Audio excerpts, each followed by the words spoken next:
but I'd like to take a break. You want us to get that? Well, let's see if it's another goddamn salesman. Let them listen. We'll see.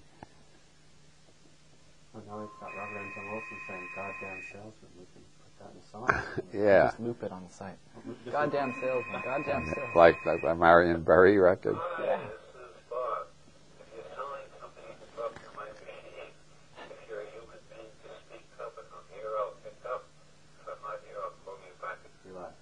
Okay. First off, I've been a fan of yours for a long time. Read not all of your books, but some of them. Quantum Psychology stands in my top 5 books of all times.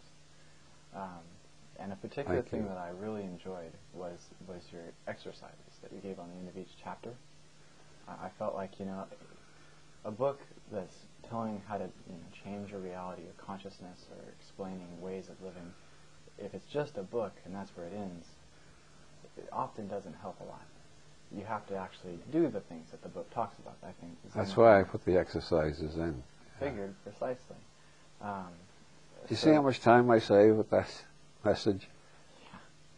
If I had to jump up and pick up the phone every goddamn time a salesperson called, I would eventually get a shotgun and walk down the street shooting salespeople, like one of these nuts that you read about in the tabloids. I mean, they can really drive you bonkers. That just screens them all out. I don't have to jump up and answer the phone every time. None of them ever leave any messages on my machine. Wow. They figure I'm a bad sales prospect. And you would be. I am. I never buy anything because somebody's trying to sell it. I buy something when I think I need it or want it. That's what they're trying to make you think, that you need it and want it. Yeah, but I know when I need or want something. Precisely. Well, I'm glad you're not walking down the street with a shotgun. I don't live too far from here. That was a pretty wild metaphor. I saw a movie about, a documentary about multiple killers on A&E last night about guys who go wacko and shoot up the office where they work, And I was thinking they never mentioned the fact that one of the main causes is the fact that most people are bored with their jobs and their bosses are petty tyrants and they hate every hour they spend there. They never talk about that side of it. It's what was wrong with his genes, I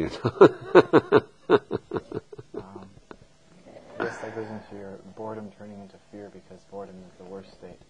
So Yeah. fear, it turns into just rash anger. Yeah. But it's just boredom. It's just they're not being stimulated.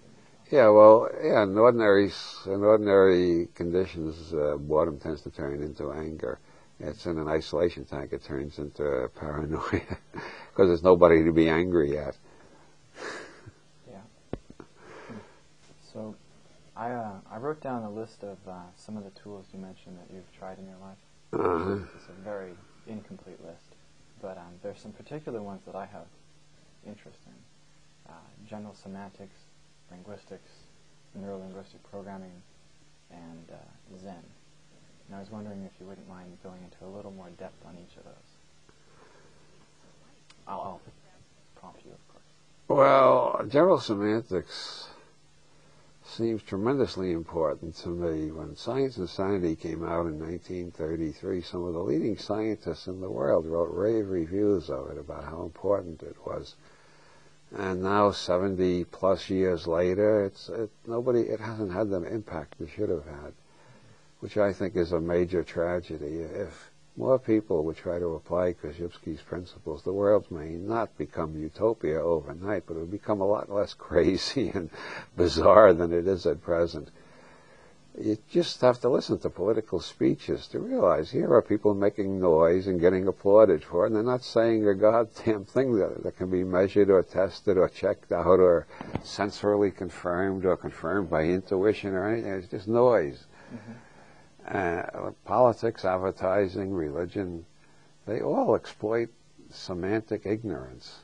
If people had more semantic sophistication, most of the politicians, most of the religious leaders, and most of the people who write commercials would all be out of business. I think that is something I really think would do the world a lot of good. Neuro-linguistic programming is based partly on general semantics and partly on Milton Erickson's hypnotic techniques. And I have found it very valuable.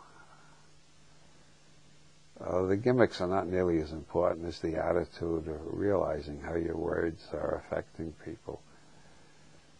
I wrote recently, I think it's on my website, everybody who speaks to anybody else is pronouncing a blessing or a curse, whether they know it or not. Mm-hmm. Words do have tremendous impact. Mm-hmm. Like positive affirmations.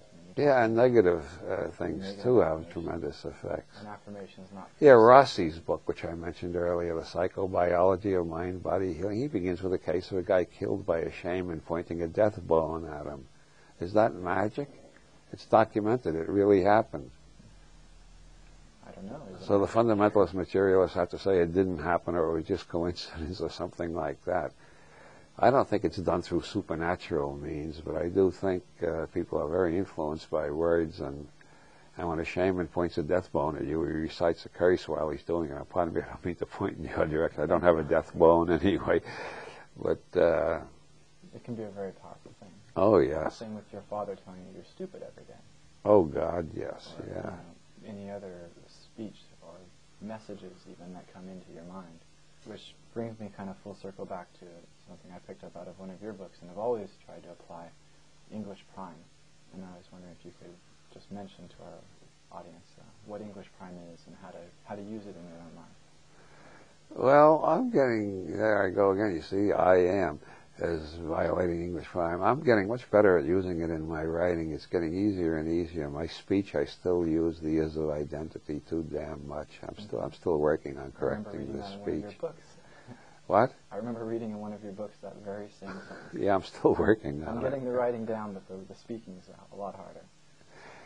I know a PhD in psychology who claims he even thinks in E prime now. That's one of my goals, to survive long enough to achieve that. English prime, English without is, forces you to think in what Korzybski called the scientific manner, but it's also very similar to the way they teach you to think in Buddhism, which is in terms of relations rather than in terms of essences. Like, you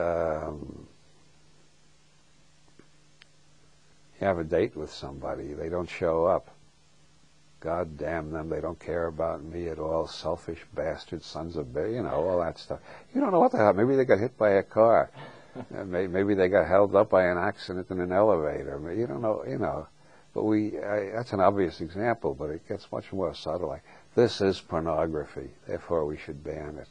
Who the hell, what does this mean in that sense? In that sense, is means I judge it to be pornography. Now, if we could all learn to say things like that, I judge it to be pornography, I don't judge it to be pornography, it'd be obvious that we're talking about ourselves, not about the material. Like in quantum mechanics, they don't say the electron is a wave or the electron is a particle. They say the wave model works in some cases and the particle model works in some cases, and they leave out the is entirely. The effort to give up using the word is seems strenuous and clumsy at first, and it might seem pointless, but the more you work at it, the more clear your thinking gets and the less apt you are to have strong emotional reactions to things which don't require strong emotional reactions, things which should be considered more calmly and judiciously. I'm not against emotional reactions, but they belong in some areas. They don't belong in the area of politics. One of my wife's great sayings was, this is changing the subject slightly, but charisma is so powerful that the only safe place for it is in show business. Once it gets loose in politics or religion, all hell breaks loose. That's a very wise thing. I think so. She was a very wise woman. So, kind of steer you back again. English prime, in regards to using, say, seems to be or judge it to be rather than is, do you think that I mean, it definitely limits the emotional impact of negative statements coming from us or towards us, assuming that